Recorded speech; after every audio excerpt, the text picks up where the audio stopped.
Olá, trilheiros, segunda-feira, 6 de julho. Lembrando que nós estamos aqui mais uma vez para tentar projetar o que está por vir e não simplesmente para avaliar o que nós estamos vendo agora, tá bom? Seria muito cômodo para mim dizer o seguinte: olha, os mercados hoje estão bombando e vão continuar bombando enquanto eles estiverem visivelmente bombando, ou seja, subindo. Não, vamos fazer uma análise mais criteriosa, o que possivelmente está por vir. Vem comigo. Antes da gente começar esse vídeo, eu gostaria de pedir para vocês se inscreverem no canal, deixar um like aqui embaixo, tá bom? E fazer perguntas. Lancem perguntas, comentários, isso ajuda muito o algoritmo do YouTube, né?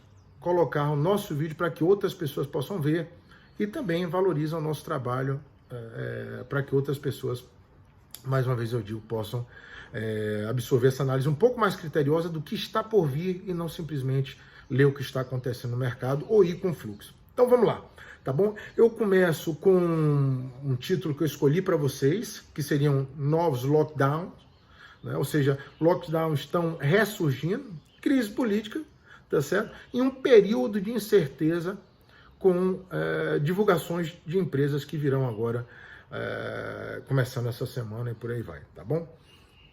A Espanha, que já tinha passado pelo pior do coronavírus, teoricamente, voltou a impor um lockdown na região nordeste do país, ou seja, o coronavírus ele não é algo que chegou e vai embora, ele está claramente ressurgindo, tá certo?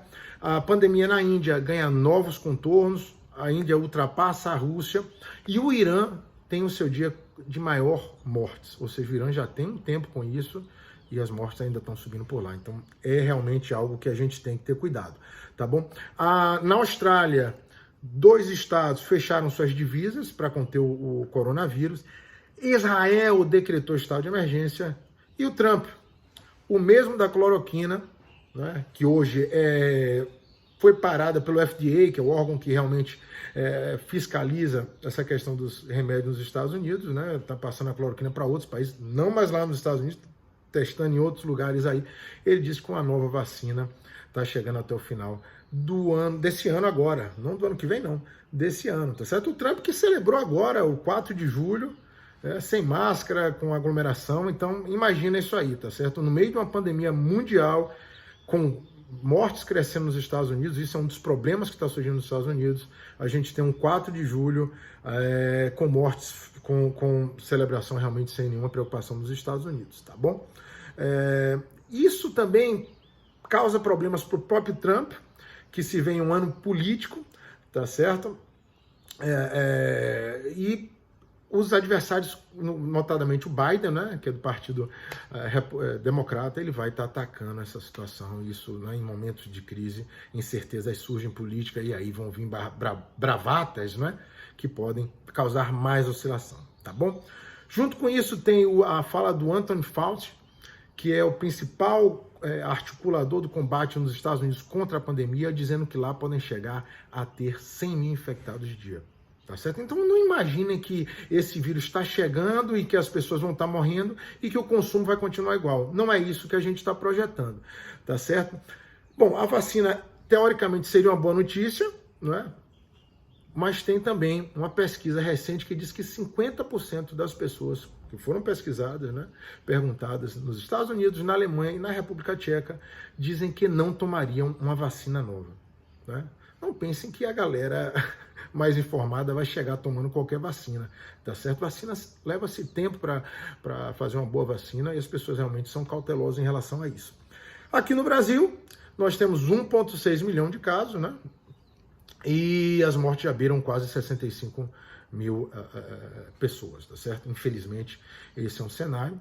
A vida começa a retomar nos principais centros, São Paulo e Rio, mas uma nova onda vindo cada vez mais forte, isso vai estar impactando na economia com certeza. Alguns outros centros continuam fechados ou com mais cuidado para tentar debelar de modo mais forte no Brasil essa crise, mas os principais centros, Rio e São Paulo, já abriram, estão abrindo. Então esse é o cenário que a gente vê em relação à doença, né? Em relação à questão econômica, eu queria puxar um pouquinho para a análise da Europa, que é o segundo grande mercado. Nós teríamos Estados Unidos, Europa e China, né? Nós estamos aí eu falo a comunidade europeia como um todo, segundo grande mercado, né? Temos na Europa o vice-presidente da comissão executiva, o Dombrovskis, não consegui nem falar isso direito, tá certo? Afirmou que depois da recessão a Europa voltará a ter regras mais rígidas em relação ao controle dos gastos públicos. Então vamos lá. Eles estão agora, a Christine Lagarde, que é o presidente do Banco Central Europeu, abriu realmente compra de títulos de países mais endividados, notadamente a Itália. Eu não canso de falar da Itália, então fica de olho na Itália, porque a Itália pode vir trazer surpresas, tá certo? Então você vê uma situação aí que já começa a incomodar no momento que o Dombrovskis, né, que é o vice-presidente da Comissão Executiva Europeia, ele diz que os países precisam voltar a ter regras mais rígidas, tá bom? Bom, o que basicamente a gente está vendo? O mais rico na Europa não quer pagar a conta do mais pobre, do mais endividado e o menos organizado, tá bom? Então a gente precisa ver como é que isso vai acontecer para a Itália. Daqui a 2 semanas vai ter a reunião do Banco Central Europeu, então a gente tem que prestar atenção muito nisso que está acontecendo, porque imagina aí uma dificuldade, ou quando vai parar essa questão da ajuda com os títulos dos países mais endividados, tá bom? Eu vou estar colocando no meu Instagram, Ricardo Câncio Santos, @Ricardo_Câncio_Santos, alguns gráficos lá no meu story hoje, mostrando essa questão do Banco Central Europeu em relação à Itália e por aí vai, tá bom? Um país grande também da comunidade europeia, que é um grande mercado, que está aí sendo observado em relação ao Brexit, tem bala na agulha para mais gasto, vai disponibilizar $1 bilhão para combater o desemprego, que já dobrou para 3 milhões de pessoas na Inglaterra, e é o pior nível de desemprego, possivelmente o pior nível de desemprego em 3 séculos. Só para vocês terem uma ideia de que essa crise ainda está longe de ter terminado, tá bom? Apesar de toda a euforia dos mercados. Então eu tenho muito receio com a euforia, né? Claro que isso não quer dizer que você não vai ter setores interessantíssimos para você estar investindo, mas você tem que ter muito cuidado, porque o risco sistêmico ainda continua muito elevado. Então, realmente ponderar qual é o setor que você vai abrir venda. Eu abri venda no setor que realmente eu julgo que ainda vai levar um tempo a se recuperar. E você tem a oportunidade também de compra, mas ponderar sobre isso, tá bom? Grandes empresas do setor privado na Inglaterra, elas dizem que vão demitir, né? Então a gente tem realmente isso na Inglaterra. E o que mais me preocupa, e que eu tenho falado, que tem acontecido aqui no Brasil, nos Estados Unidos e na Inglaterra, a gente também vê isso. O governo vem pagando o salário, parte do salário dos empregados no setor privado, mas os governos vão começar a diminuir essa ajuda, né? Como é que vai ficar a economia quando o governo começar a diminuir? Tá bom? Então tem que estar de olho nisso também, tá bom? O que a gente começa a perceber é que crises políticas, né, acabam surgindo por falta de dinheiro, né? Então, uma coisa que eu resolvi comentar hoje aqui é a questão da Escócia, que começa a revitalizar ali uma vontade de independência ou de secessão, exatamente por julgar que o combate do governo inglês, lembrando que o Boris Johnson ele começou com a ideia de que vamos tocar a imunidade de rebanho, lembrando muita lógica do Bolsonaro aqui, e depois, quando ele ficou doente, ele voltou atrás, né? Só que isso custou à Inglaterra muitas mortes. Então, começa aí nós vemos na Escócia um movimento que surge para um apoio à independência. Crise política, falta de dinheiro, lembra o Brasil, tá certo? Então, a gente tem que realmente lembrar que no Brasil nós temos ano de eleição. Tentaram aí já mudaram as eleições municipais, colocaram um pouquinho mais à frente. Então, como é que vão ficar as reformas nesse ambiente mais hostil aí? O Guedes, ele coloca que ele busca fazer privatização, vai ter o apoio para isso. Os políticos vão apoiar em ano de eleição medidas que são anti-eleitoreiras, digamos assim. Então, é muito importante a gente ter em mente o que é ideal e o que de fato vai acontecer. O exemplo da Inglaterra é isso, né? A questão política conta muito forte, né? Algo que já havia sido debelado, que era esse movimento lá na Escócia, surge. E aqui no Brasil, a mesma coisa. O Guedes tenta dar uma de bombeiro, mas a gente tem realmente receios de que não seja possível isso acontecer, tá bom? Bom, As empresas começam a divulgar o resultado do segundo, né, começam a divulgar os resultados do primeiro trimestre, ok? Então a gente tem isso aí, esses resultados, segundo trimestre, quase me atrapalho aqui, esses resultados estão muito incertos ainda, então a gente tem que ter em mente isso, de que não tem nada certo, e lembrando o seguinte, tá bom? Eu anotei aqui para vocês, né? Nós tivemos uma recuperação já muito forte, levando em consideração essa injeção gigantesca dos bancos centrais, foi relevado aí esse primeiro trimestre, os resultados negativos pelo coronavírus, e agora o que é que vem, né? Não se sabe ainda. Então, a única coisa que a gente realmente sabe é que nós tivemos a melhor performance em ações nos últimos 22 anos, então as valuations aí estão já lá em cima, e essa retomada em V é o que foi precificado. Vai acontecer? Ainda está à prova isso aí, tá certo? Então, vamos ver o que é que estão dizendo. O Goldman Sachs projeta uma queda próxima de 5% do PIB americano, com desemprego ficando próximo de 9% nos Estados Unidos até o final do ano. Essas são as palavras do Goldman Sachs, então ainda muito negativo, né? Já o Eugênio Scalia, que é o secretário do Trabalho norte-americano, né, ficou muito satisfeito com os resultados que chegaram, né, e em relação às atividades econômicas e por aí vai, e diz que em julho, diante do resultado positivo da economia, veja que um tem uma visão, o Goldman Sachs, o Scalia tem outra, ele diz que já corta os $600 semanais de auxílio. Então, a gente tem o julho se aproximando e esse auxílio que tem ajudado na demanda, para a demanda não colapsar nos Estados Unidos, ele começa a ser já cortado, tá certo? Então não sei se isso é uma boa notícia ou uma notícia negativa que o Scalia está dando, né? Que a economia está crescendo, mas que vai estar tirando o suporte de $600 semanais. Aqui no Brasil também, o governo Bolsonaro ele já projeta quedas ou tirar esse auxílio, o que mais uma vez vai pôr à prova essa retomada da economia, tá bom? Muito importante falar sobre isso e ver o que está acontecendo, né?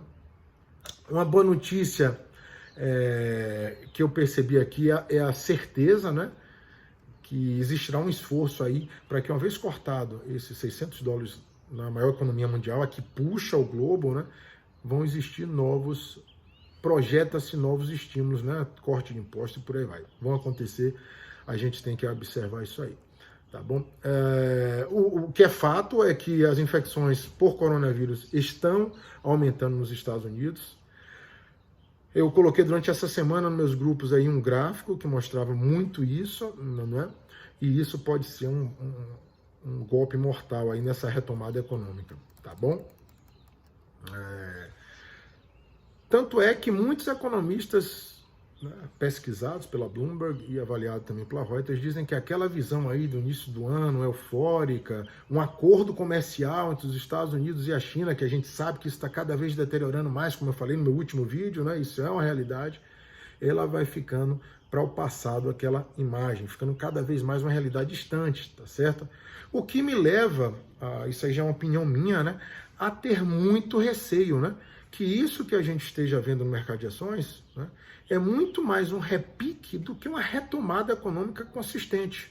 Então, é preciso avaliar os indicadores econômicos e ver que se isso realmente vai se manter. Eu tenho minhas dúvidas, mas vamos lá, tá certo? Por que essas dúvidas, Ricardo? A gente lembra aí que a Organização Mundial da Saúde falou que o pior da pandemia ainda está por vir. Então, nesse cenário é que a gente percebe que a economia pode sim ser afetada muito, né? Outras falas que eu selecionei aqui para vocês, do presidente do Federal Reserve, Jerome Powell, ele recentemente afirmou que o futuro está extremamente incerto, enquanto que o presidente do Banco Central Europeu, né, não é mais o Jerome Powell, o presidente do Fed, que é o Banco Central americano, ela se referiu a uma recuperação discreta que vai mudar permanentemente setores da economia. Que setores são esses que eu gostaria de chamar a atenção para vocês, tá certo? Transportes foram afetados, turismo e entretenimento. Então, olho vivo se você está escolhendo esses setores para estar comprado. Tá, né? Vê se isso é o momento, se é de fato o momento para você estar nesses setores. tá bom? Toda essa euforia aí que se teve em relação ao desemprego, que não veio tão ruim assim dos Estados Unidos na semana passada, né? A gente tem que lembrar de cada 10 empregos que foram perdidos, só 3 foram recuperados, dados da Bloomberg, que eu trago para vocês, tá certo?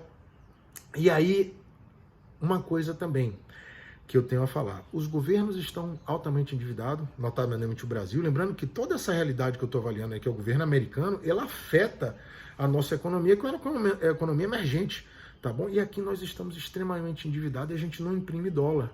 Então essas políticas fiscais de gasto do governo, diminuição de impostos, que ajudam a economia a fluir, como foi feito em 2008, dificilmente vão poder ser feitas novamente agora, tá certo? Diante do aumento gigantesco do endividamento dos países, tá certo? Eu achei muito interessante uma fala do Kazuo Momo, né? Um nome estranho, um nome meio louco aí, mas esse cara trabalhou à frente da política monetária do Banco Central japonês, né? Ele disse que mesmo diante de 13 trilhões de dólares que foram injetados na economia mundial, de acordo com o JP Morgan, né, ele afirma que a crise está longe de terminar, tá certo? Então eu não estou aqui para ser cavaleiro do apocalipse, nem para ser vendedor de ilusão. Eu estou aqui para mostrar o cenário que a gente hoje filtra, cenário internacional e os desdobramentos para o Brasil, que nós somos uma economia emergente. Então, olho vivo no que está acontecendo, não se deixem levar pouco tempo aí que as pessoas, não é? Hoje a gente vai ter sim, possivelmente um dia de euforia, vai ser uma euforia que vai ser sustentada, aí eu deixo para vocês, né? No momento, tudo está muito incerto, né? Eu não posso trazer para vocês, aqueles que estão acostumados aí, como a gente antecipou o primeiro circuit breaker, projetou a queda do coronavírus, né? Tudo está muito incerto. O que eu percebo é que a gente pode estar muito mais vivendo uma bolha do que uma retomada econômica. Então, cuidado com isso, porque quando sobe, né, sobe de escada. Quando desce de elevador, e não sou eu que estou falando isso, são players do mercado. É uma frase lá costumeira por players do mercado. Se gostou do que nós fizemos aqui, da informação que nós trouxemos para você, deixa aí um alô na parte de baixo do site, deixa um like, do site não do vídeo, deixa um like, compartilha esse vídeo, isso é muito importante para a gente, para que o canal se fortaleça e mais pessoas tenham uma visão diferenciada da economia, né? Grande abraço, semana que vem estaremos juntos novamente e vamos que vamos.